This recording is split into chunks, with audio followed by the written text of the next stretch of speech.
Bon ben voilà, j'ai testé le script, il fonctionne. Vous voyez qu'un script, ça peut s'appliquer comme ça. On a une image, on clique sur le bouton lecture et on a le script qui se joue. N'importe quel script. Je ferme l'image sans l'enregistrer. Et cette fois-ci, je vais faire en sorte que le script s'applique sur toute une série d'images. Donc si j'avais 3000 images à traiter, il n'y aurait aucun problème. Il faudrait juste que je pense à lancer le script en début de nuit quand je vais dormir et le matin, c'est fait. Alors, on va dans le menu Fichier, Traitement par lot. C'est ce qu'on appelle le batch.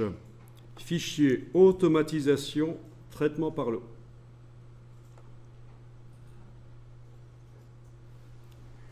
Ah oui, j'ai dit que ça s'appelait le batch, le traitement par lot. Attention, vous avez un autre truc qui s'appelle batch ici, c'est batch HDR, ça n'a rien à voir.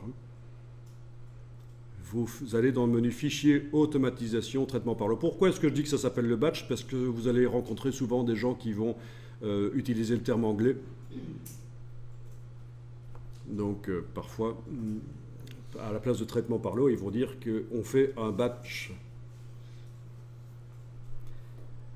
Alors ici, on indique le dossier source. Donc vous cliquez sur Sélectionner à cet endroit-ci. Oui, la source, c'est un dossier. La source pourrait aussi être autre chose. La source pourrait être les images actuellement ouvertes dans Photoshop, fichier ouvert. Ça pourrait être quelque chose qui vient d'un appareil comme un appareil photo à scanner. Ça pourrait être une sélection d'images dans Bridge. Bridge est un catalogueur d'images qui est livré avec la Creative Suite. Et vous pouvez faire des collections d'images automatiques sur base de critères, notamment des mots-clés.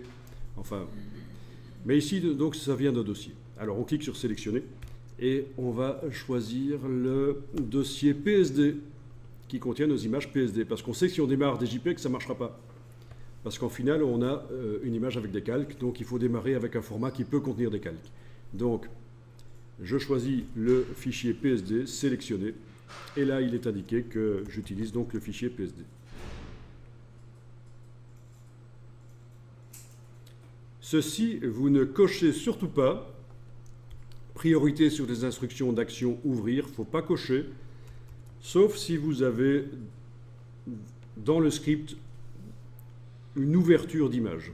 On a une importation, nous, mais pas une ouverture.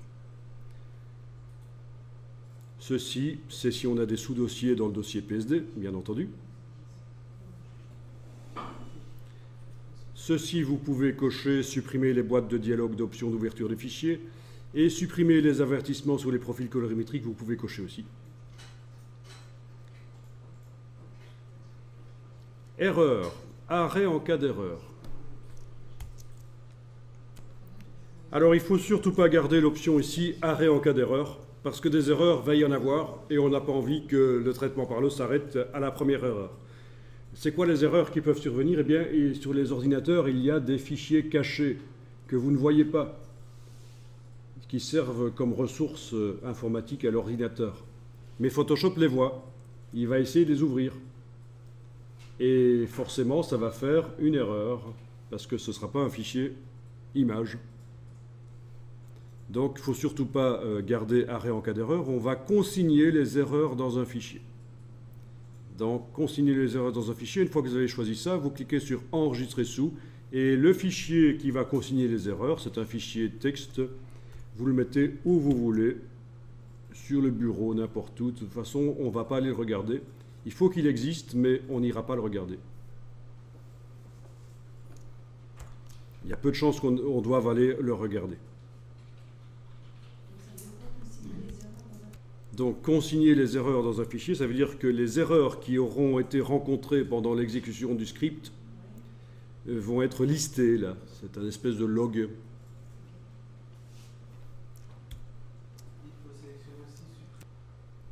Alors, destination. On va mettre ça dans un dossier. Destination, vous choisissez dossier et vous allez sélectionner le dossier.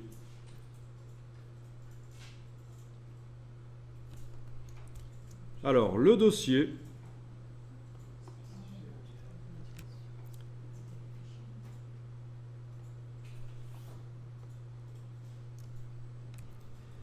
Et donc je vais dans le dossier d'aujourd'hui, et à côté du dossier qui contient les images, pas dans le dossier qui contient les images, à côté du dossier qui contient les images, je vais aller mettre un nouveau dossier. Donc vous avez sur Windows une icône pour créer un nouveau dossier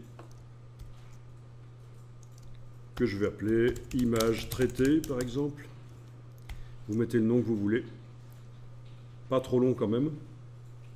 Voilà, et donc le dossier image traitée est maintenant à côté du dossier images diverses. C'est là-dedans que les images avec le logo vont aller se mettre.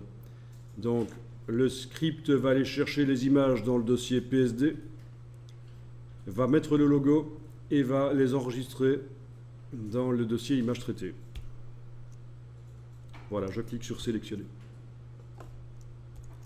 Donc il est indiqué ici le dossier de destination.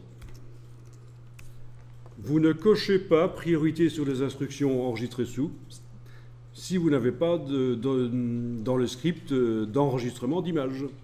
Et on n'en a pas, nous.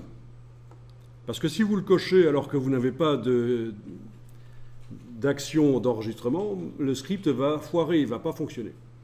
Donc c'est la même chose que priorité sur les instructions ouvrir. Si vous n'en avez pas dans le script, vous ne cochez pas ça.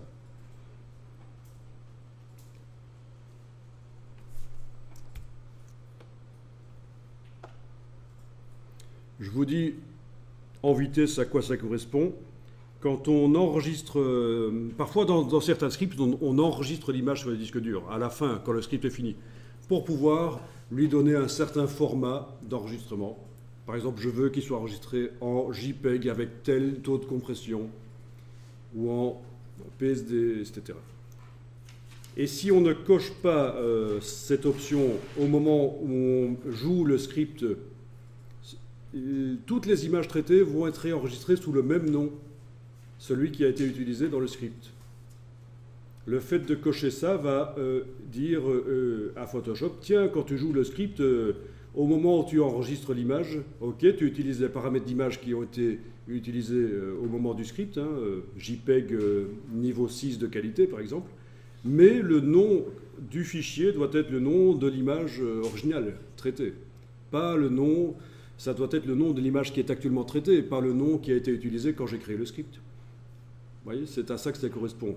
Priorité sur des instructions d'action enregistrées sous.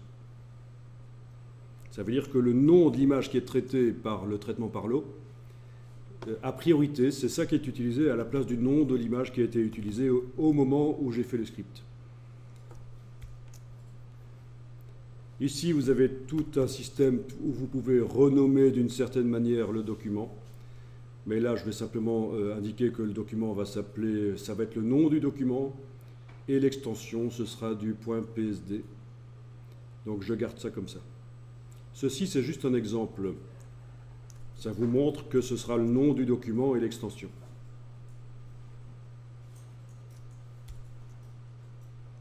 On clique sur OK, et ça va appliquer le script sur toutes les images.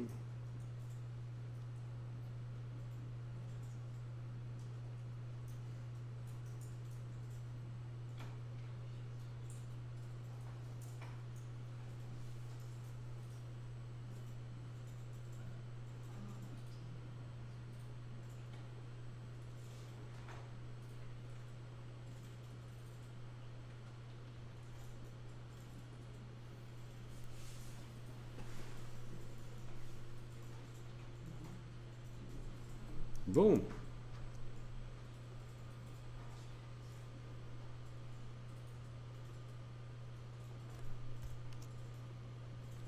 Je vais dans le dossier images traitées.